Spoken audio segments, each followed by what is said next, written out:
Hutang itu terbagi dua.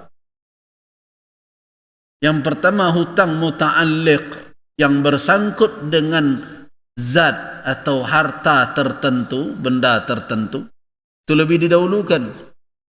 Misalnya motor, dia meninggalkan motor, tapi motornya tergadai, dijadikan jaminan hutang, itu lebih dahulu hutang itu dibandingkan dengan hutang yang tanpa jaminan, yang tidak terkait langsung dengan harta benda yang ditinggalkan. Yang terkait langsung lebih didahulukan. Kenapa? Karena hutang tersebut telah tersangkut dengan benda tersebut ketika dia masih hidup. Itu lebih didahulukan dari wasiat.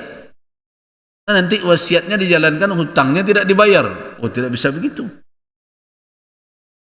Jadi hutang dibagi dua ya. Hutang yang muqayyadah, yang berkait dengan muta'alliqah, yang berkait dengan benda peninggalan, dijadikan jaminan dan bermacam. Yang kedua hutang mursalah, hutang lepas, itu didahulukan. Jadi yang pertama tadi mu'nut tajhiz, biaya penyelenggaraan. Yang kedua hutang terbagi dua kategorinya. Dan yang ketiga apa? Wasiat. Dengan catatan apa?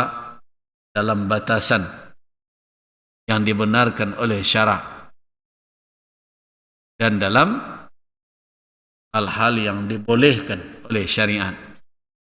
Jadi jangan ada pula wasiat harus dijalankan, ternyata dia berwasiat, kalau saya mati tolong tanah saya yang sana dipakai untuk naik klub, kata dia. Jangan. Atau dia berwakaf, kalau dia mati tanahnya serahkan kepada orang yang mengelola prostitusi. Ya jangan. Jadi pada yang halal. Jadi tidak semua wasiat itu mesti dilakukan. Ditinjau dulu sampai di mana wasiat itu boleh dilaksanakan. Kemudian ada batasan maksimal ya, 1/3. Wasiat yang afdal itu berapa? Kalau dari fatwa Ibnu Abbas bukan 1/3, tapi 1/5. Kenapa lebih kecil 1/5? Karena 1/3 itu batas maksimal. Seseorang meninggalkan ahli warisnya dalam keadaan kaya lebih baik dibandingkan dia meninggalkan keluarga ahli warisnya dalam keadaan merana hidupnya, dalam keadaan melarat. Nanti mereka yatakaffafun, mereka menadahkan tangan pada orang lain. Kalau lebih 1/3 bagaimana? Tidak dilaksanakan kecuali izin dari ahli waris. Kemudian syaratnya lagi, wasiat itu harus diserahkan atau diperuntukkan bagi orang asing, bukan untuk ahli waris yang telah punya jatah warisan. Ahli waris yang telah ada jatah warisannya tidak menerima wasiat. Itu akan berakibat pilih kasih jadinya. Itu makanya siapa yang telah terlanjur membuat surat ke notaris sebelum mati, jadi tulis-tuliskan, mah yang itu untuk anak saya yang ini, toko yang ini untuk anak saya yang itu, yang ini untuk anak saya yang ini. Ya sudah, taubatlah itu. Pergi kembali, batalkan itu. Itu namanya lah mati nak mengurus orang hidup je lah.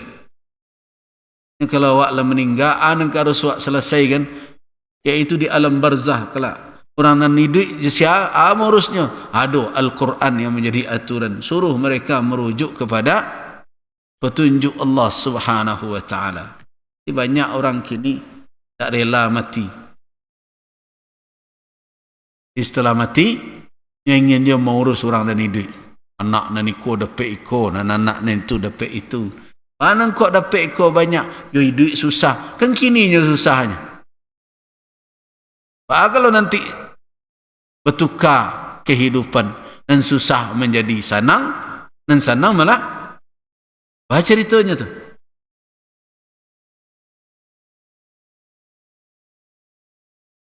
Nah, jadi serahkan kepada Allah Subhanahu wa taala, kepada aturannya. Bukan kita yang mengatur-ngatur, seperti kita kurang percaya dengan keadilan Rabbul Alamin. Itu yang perlu diingat. Kita kembali kepada makna batil tadi, yaitu segala tindakan yang tidak dibenarkan oleh syarak seperti riba, al-qimar,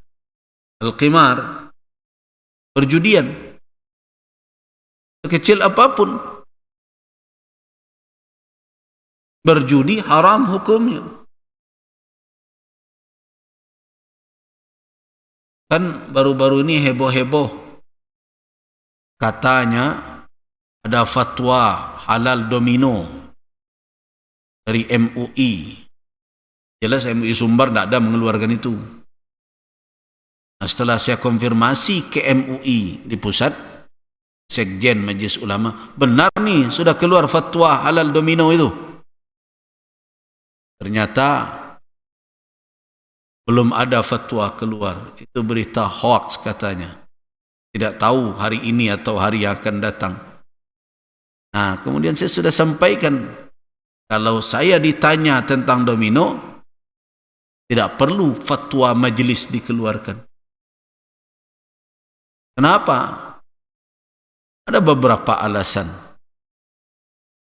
Yang pertama itu adalah permainan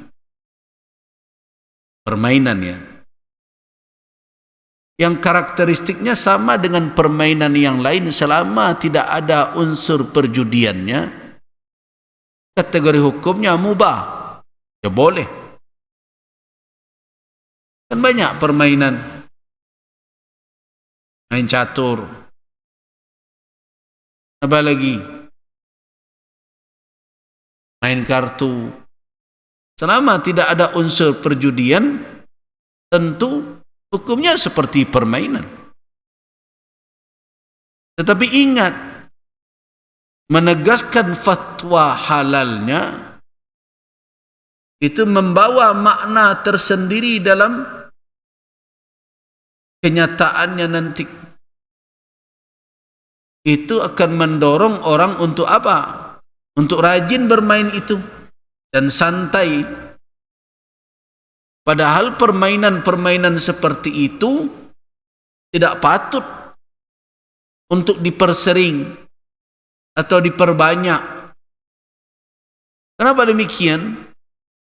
Karena orang yang terlibat dengan permainan seperti itu cenderung menghabiskan waktu, melalaikan tanggung jawab, dan mudah untuk terseret kepada perjudian. Kalau tidak perjudian taruhan uang, minimal taruhan teh talua. Ya kan? Itu yang terjadi. Di samping itu, menghabiskan waktu. Kalau sudah main itu, orang tidak tahu. Ibu-ibu dek toleran bana kini. Orang main domino pukul 1 tu baru pulang. Kopi steng tak habis-habis. Ampe-ampe batu sekerejo. Kan?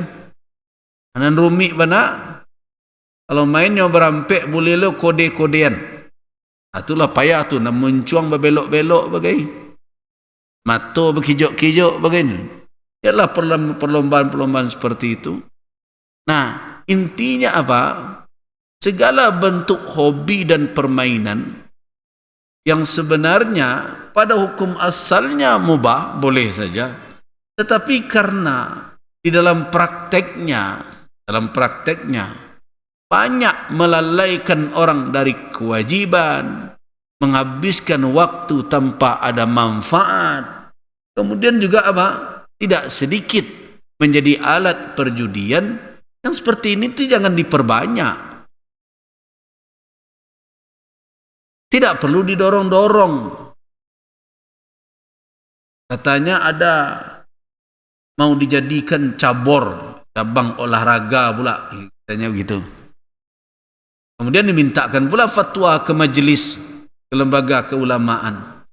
Yang benar saja, kalau meminta fatwa jangan tanggung-tanggung. Itu lomba renang yang hanya pakai bikini begitu saja, kenapa tidak dimintakan pula fatwanya? Main voli perempuan pakai celana pendek begitu, kenapa tidak dimintakan pula fatwanya? Ini dimintakan fatwanya untuk hal ini yang tujuannya apa? Untuk menjadikan masyarakat hobi bermain ini. Itu maksudnya. Kalau kepada saya ditanyakan hukum bermain domino itu, sebaiknya ditinggalkan. Biarkan sajalah para da'i mengingat-ingatkan di bawah. Digeser saja ke lembaga dakwah. Janganlah permainan apapun, walau hukum asalnya tidak ada di situ, perjudian misalnya, tidak patut diperbanyak. Hobi-hobi, saya ingatkan juga ya, hobi-hobi yang kita gandrungi itu tidak baik kalau sudah melalaikan tugas kita, sudah menghabiskan hari untuk hal yang tidak berguna. Makanya saya sering ingatkan orang yang hobi main burung, pagi manggu, sore manggu, habis hari sekian hanya mendengarkan bunyi burung saja dan sebagainya. Tanggung jawab kepada keluarga, tanggung jawab kepada anak, tanggung jawab kepada pekerjaan. Apabila sudah terlalaikan oleh hal yang demikian, itu tidak baik lagi hobi yang seperti itu. Nah, kalau bisa, hobi-hobi itu yang membawa kepada manfaat, pada maslahat. Makanya Nabi SAW menyuruh kita untuk melatih anak-anak kita dengan permainan-permainan yang itu mendatangkan manfaat. Misalnya memanah, berkuda, berenang, jelas itu mendatangkan kesehatan, itu membuat kemahiran, bisa berguna nanti ketika jihad dan berbagai macam. Nah, begitulah seorang muslim menata kehidupan. Hendak mampir betul domino, mencalik balak dua balik dari pagi sampai siang, dan anak ke belanja, ke sekolah, berbagai macam. Masa itu yang kita dorong?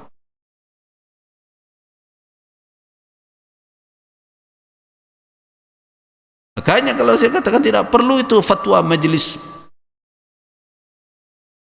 Kalau perlu majelis memberi peringatan bahwa permainan-permainan seperti ini di dalam kenyataannya, bukan dugaan, dalam kenyataannya memang mudah dipakai, diperalat untuk perjudian. Ya tadi minimal taruhan teh talua tadi. Jangan kalah bayi, judi juga. Nah, apakah dengan cara seperti itu kita bisa memakan harta orang lain hanya dengan bermain domino, kemudian kita minum teh talua orang yang bayarkan karena dia kalah? Itu qimar namanya, perjudian, itu batil. Termasuk juga riswah, sogok menyogok, yang sering dibuat-buat helahnya. Iko awak tidak terima sogok, ya iko terima kasih dari orang yang ditolong saja. Itu pandai-pandai kita saja menamai sesuatu.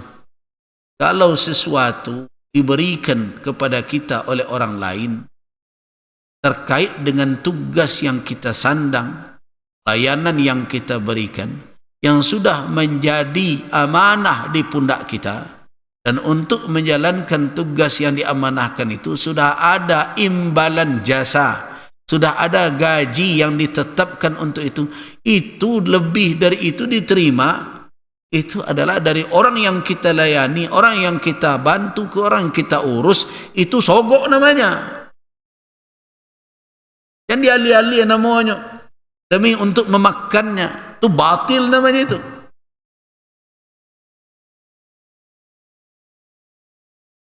Ada orang kata, pun tak riba ke buya. Mama malapih orang tersasak. Ninyo nak beragih lebih kambo. Tapi berkecian dari awal. Tuh belit goleh suak. Tidak ada berkecian buya. Tapi orang lah tahu saja. Lah tahu semua tahu saja. Nah, jangan berhelah-helah, berkilah-kilah demi untuk memakan harta orang lain dengan cara yang batil, cara yang tidak dibenarkan oleh syarak. Riswah, al-ghasab, merampas, ngebagak awak.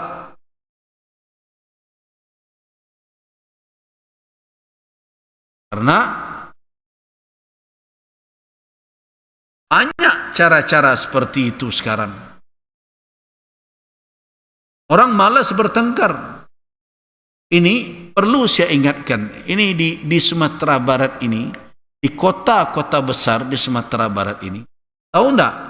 Di antara penyakit yang paling parah adalah pungli, pungutan liar. Itu tidak halal oleh orang yang memungut itu. Termasuk parkir-parkir. Ini tugas dari pemimpin. Kalau ingin membuat negeri ini, kan kita terus berbicara mengandalkan pariwisata. Kita punya potensi pariwisata.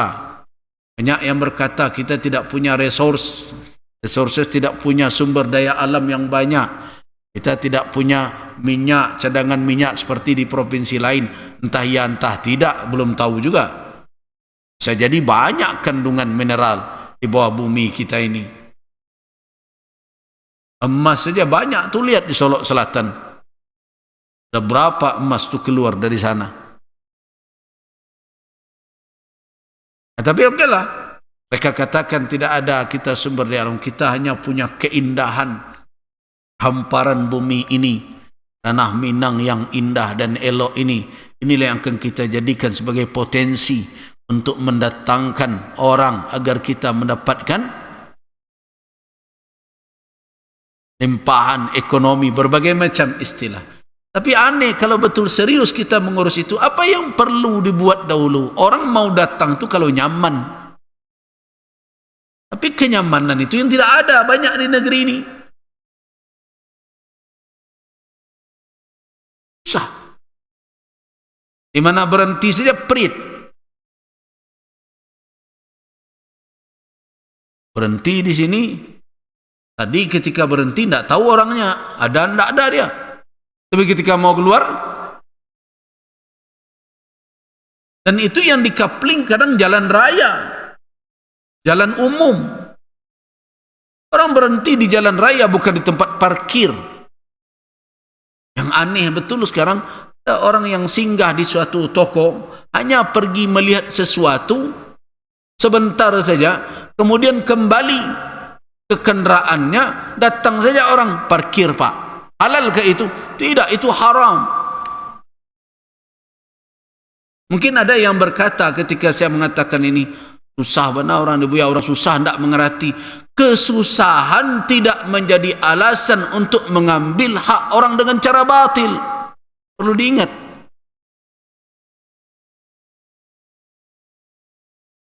Jadi jangan jadikan kefakiran menjadi alasan untuk menerabas hukum Allah, untuk tidak peduli dengan halal dan haram. Nah, siapa yang bertugas mengatur itu? Pemerintah. Tidak boleh ada yang seperti itu. Nah, orang lain daripada bertengkar, daripada ribut, daripada caci maki, dibayar saja tetapi tidak rida.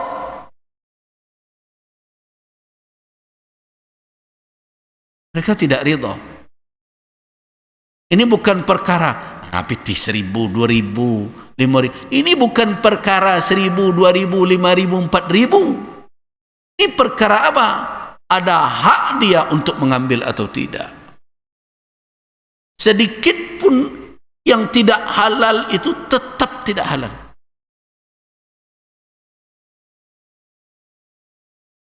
Nah, tapi kalau kita kumpulkan, coba bayangkan, Walaupun hanya 4.000, 2.000, 2.000 saja.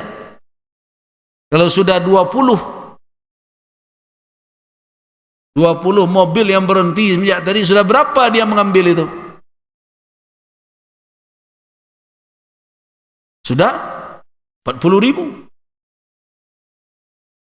Kalau 2.000 saja. Kalau 4.000 sudah 80.000. Dan tidak tanggung kadang dalam sehari itu berhenti orang sampai ratusan berbagai macam. Apakah itu halal? Tidak halal. Dan tidak boleh pemerintah membiarkan itu kezaliman dan memakan harta orang lain dengan cara batil. Di negeri-negeri kita, di kota-kota kita ini, itulah yang sering terjadi.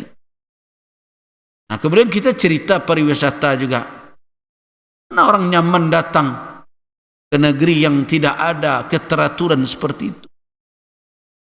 Belum lagi jalanan yang tidak tanggung-tanggung. Ini penyakit di negara kita. Penyakit negara kita ini karena anehnya. Motor, mobil, tak jelas jalannya. Kalau negara-negara lain ada jalan-jalan protokol yang tidak bisa dimasuki motor. Nah, coba kalau kita mau menghitung akibat kecelakaan, kematian karena kecelakaan kendaraan bermotor ini sudah sangat tinggi sekali. Dahulu lumayan ada pengaturan motor di sebelah kiri, tindak kiri kanan melintang berbagai macam semuanya, habis itu tabrakan. Jadi ketidakteraturan.